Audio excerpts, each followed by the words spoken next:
Bonsoir, Jamel Debbouze. Merci d'être avec nous. Jamel, vous êtes, on le voit en direct d'un café parce qu'on parle beaucoup de la tragédie qui frappe le Maroc à des kilomètres de Marrakech. Mais ce que l'on voit derrière vous aussi, c'est la vie qui, malgré la tragédie, continue tout à fait normalement aussi. Oui, oui, c'est la raison pour laquelle on a décidé de faire cette interview ici. C'était pour vous montrer d'une certaine manière que les choses reprennent leur cours, que la vie reprend, que les touristes reviennent. Et c'est très important que la vie reprenne à Marrakech. Évidemment, en dehors de la ville, dans les villages, vous l'avez dit, on l'entend partout. C'est un drame et c'est là qu'il faut véritablement intervenir. Mais ici à Marrakech, les choses se sont plus ou moins calmées et la vie reprend son cours. Jamel Debbouze, vous avez décidé de réagir très vite, de venir ici à Marrakech, au Maroc. Tout d'abord, donner votre sang, le faire savoir, c'était important. Oui, bien sûr, parce qu'ils ont, bien sûr, oui, on sert à ça, nous autres les artistes. On a la chance d'avoir des relais comme les vôtres qui peuvent transmettre des messages et on avait envie de dire qu'il faut être solidaire. Et puis, on n'a pas besoin de le dire, on s'est aperçu sur place qu'il y avait un élan de solidarité absolument incroyable. Tout le monde est surpris, en même temps non, parce que c'est ce qui fait la particularité des Marocains, mais pas seulement, il y avait des gens de toutes les origines. C'était très touchant de voir cette longue queue, des gens pouvaient attendre parfois 6 heures, 7 heures pour donner leur sang. Et d'une certaine manière, oui, c'était une manière de dire qu'on était solidaires. Quelles sont les informations que vous avez, notamment au sud de Marrakech, dans ces régions qui ont été particulièrement touchées, dans ces villages, des villages qui sont aujourd'hui isolés, des gens qui ont tout perdu et qui ont besoin d'être approvisionnés en eau, d'être aussi hébergés parfois, tout simplement secourus? On entend plein de choses, mais notamment que l'État, que le gouvernement fait un travail très minutieux, très stratégique pour d'abord aller chercher les victimes qui restent ensevelies. Ensuite, je sais qu'il y a beaucoup d'endroits qui sont inaccessibles encore. Les secours n'arrivent pas Accéder, oui. à parvenir voilà, exactement, à accéder à ces endroits qui sont carrément inaccessibles. Il y a d'abord un travail là considérable qui doit être fait pour dégager le terrain pour que les secours, les ONG, les associations locales puissent faire leur travail, et l'État en particulier. Mais c'est aussi un moyen pour le Maroc et puis aujourd'hui. Je sais aussi que... Pardon, Jamel, Pardon, je finis ma question. Voilà. C'est aussi un moyen pour le Maroc aujourd'hui de montrer qu'il a toutes les capacités pour pouvoir lui-même aussi parvenir à aider son peuple, son pays, avec de l'aide internationale, mais simplement en appui. C'est-à-dire que le Maroc arrive à se débrouiller. Écoutez, je ne suis pas au fait de tout, évidemment, mais le Maroc n'est pas en train de démontrer quoi que ce soit. Le Maroc fait simplement ce qu'il est contraint de faire, c'est-à-dire tenter de sauver des vies. Et moi, j'ai confiance en ce pays. On a vu comment le Maroc a réagi, comment il a géré la crise du Covid. C'était un des premiers pays à distribuer des masques, à vacciner toute sa population. Oui, le Maroc n'a pas beaucoup de leçons à recevoir dans ce domaine, mais toutes les aides sont les bienvenues. J'ai entendu parler de toutes ces polémiques et je trouve ça un peu déplacé. Là, aujourd'hui, ce qu'il faut, c'est soutenir psychologiquement le peuple marocain. Qu'est-ce qui est déplacé? Corps et âme avec ce pays qui traverse. Ce que vous tentez de faire, par exemple. Nous, ce qu'on essaye de dire et Jamel Debbouze, vous êtes sur place aussi parce qu'il faut un élan de solidarité, bien sûr des Marocains, mais on voit que l'argent vient aussi de France, 2 millions d'euros déjà de récoltés. L'idée, c'est quand même, et puis d'inscrire cette solidarité dans la durée, parce que là, bien sûr, il y a l'urgence de retrouver des survivants, mais il va falloir ensuite reconstruire et aider ces gens dans la durée.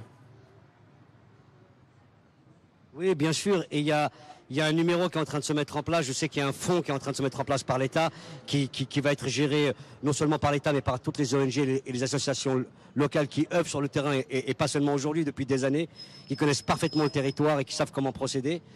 Oui, il y a, je crois, une hiérarchie dans la solidarité. Il ne faut pas que ça s'annule. Il faut réguler cette solidarité pour justement que tout soit bénéfique et que ça ne se disperse pas. Alors évidemment, moi je ne suis pas au fait de ce qu'il faut faire dans le détail. Je sais aujourd'hui que tout le monde dit qu'il faut d'abord secourir des gens qui sont ensevelis, faire en sorte de pouvoir accéder à ces villages qui manquent cruellement de choses basiques comme de pouvoir dormir et se nourrir, c'est-à-dire il nous faut des tentes, il nous faut des couvertures, il nous faut à boire et à manger. Et ça, c'est la première urgence. Ensuite viendra une deuxième temporalité qui sera cette seconde urgence dont vous parlez, qui sera la reconstruction.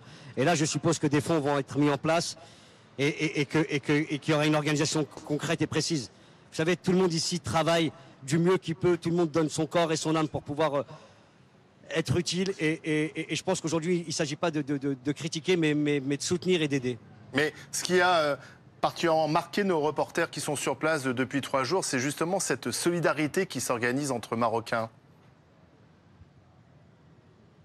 Oui, mais pas seulement entre Marocains. J'ai vu aussi des touristes ici, Uruguayens, des Espagnols, des Français évidemment, des Anglais, des Chinois. Enfin, je veux dire là, si vous vous baladez dans les rues, tout le monde est concerné et tout le monde est peiné par ce qui se passe. Donc tout le monde essaie d'être utile et tout le monde se demande comment l'être.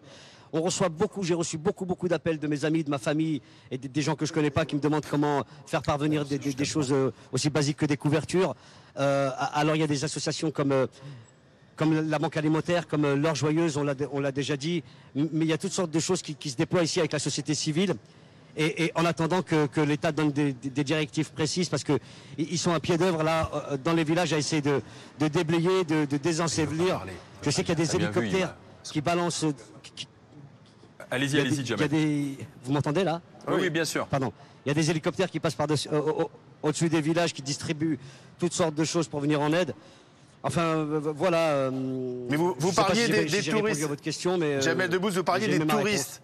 On voit d'ailleurs derrière vous, dans ce café à Marrakech, que la vie continue. C'est peut-être des touristes d'ailleurs qui sont attablés derrière vous. C'est-à-dire que et c'est important de dire que la vie continue. On a besoin de venir au Maroc de cette manière-là. Oui. Pardon, mais Jamel, j'imagine qu'un touriste qui avait prévu de venir, on condamne doublement. C'est une double peine si on ne vient pas au Maroc. Il faut venir. Oui, mais pardon. Non, parce que, mettons-nous à la place d'un touriste qui avait prévu de venir là prochainement, il doit se dire c'est peut-être indécent de venir faire du tourisme dans un pays qui est aujourd'hui meurtri. Mais faire du tourisme dans un pays aujourd'hui meurtri, c'est aider ce pays. C'est aider ce pays. Alors évidemment, je conseille à tout le monde de faire attention. Il y a forcément, probablement, on a entendu parler de retour sismique. Il y en a eu une légère dimanche. Donc on imagine que ça va s'estomper, on espère tous. Mais bien sûr, il faut revenir au Maroc. Il faut soutenir le Maroc de cette manière-là. Si on déserte ce pays, c'est une double peine. Vous dites c'est une double peine, mais sur les réseaux sociaux, c'est vrai qu'on voit des commentaires du style ah bah bien sûr vous allez faire les beaux dans vos riads, vous allez plonger dans vos piscines alors que les secours sont en train de s'affairer, de chercher des gens qui sont dans la détresse. Mais tout le monde n'est pas secouriste et tout le monde n'est pas voué à un touriste, il doit tourister. Et bien sûr, s'il peut aider, il aide. Je connais aucun touriste ici sur la ville de Marrakech qui est insensible à ce qui s'est passé. Donc, je suis pas très sensible, moi, aux critiques sur les réseaux. Je suis pas très friand des commentaires. Ce qui m'intéresse, c'est les faits, les actes et ce qui s'y passe vraiment. Ce qui se passe ici, c'est qu'il y a un élan de solidarité. Ce qui se passe ici dans la ville de Marrakech, c'est que la vie reprend son cours. Ce qui se passe ici, c'est que dans les villages, les gens sont solidaires et tentent d'être utiles. Et ce qui se passe, c'est qu'on n'a pas forcément accès à ces villages pour le moment. Voilà. Jamel, on voit donc la mobilisation, votre mobilisation. Ce qui se passe.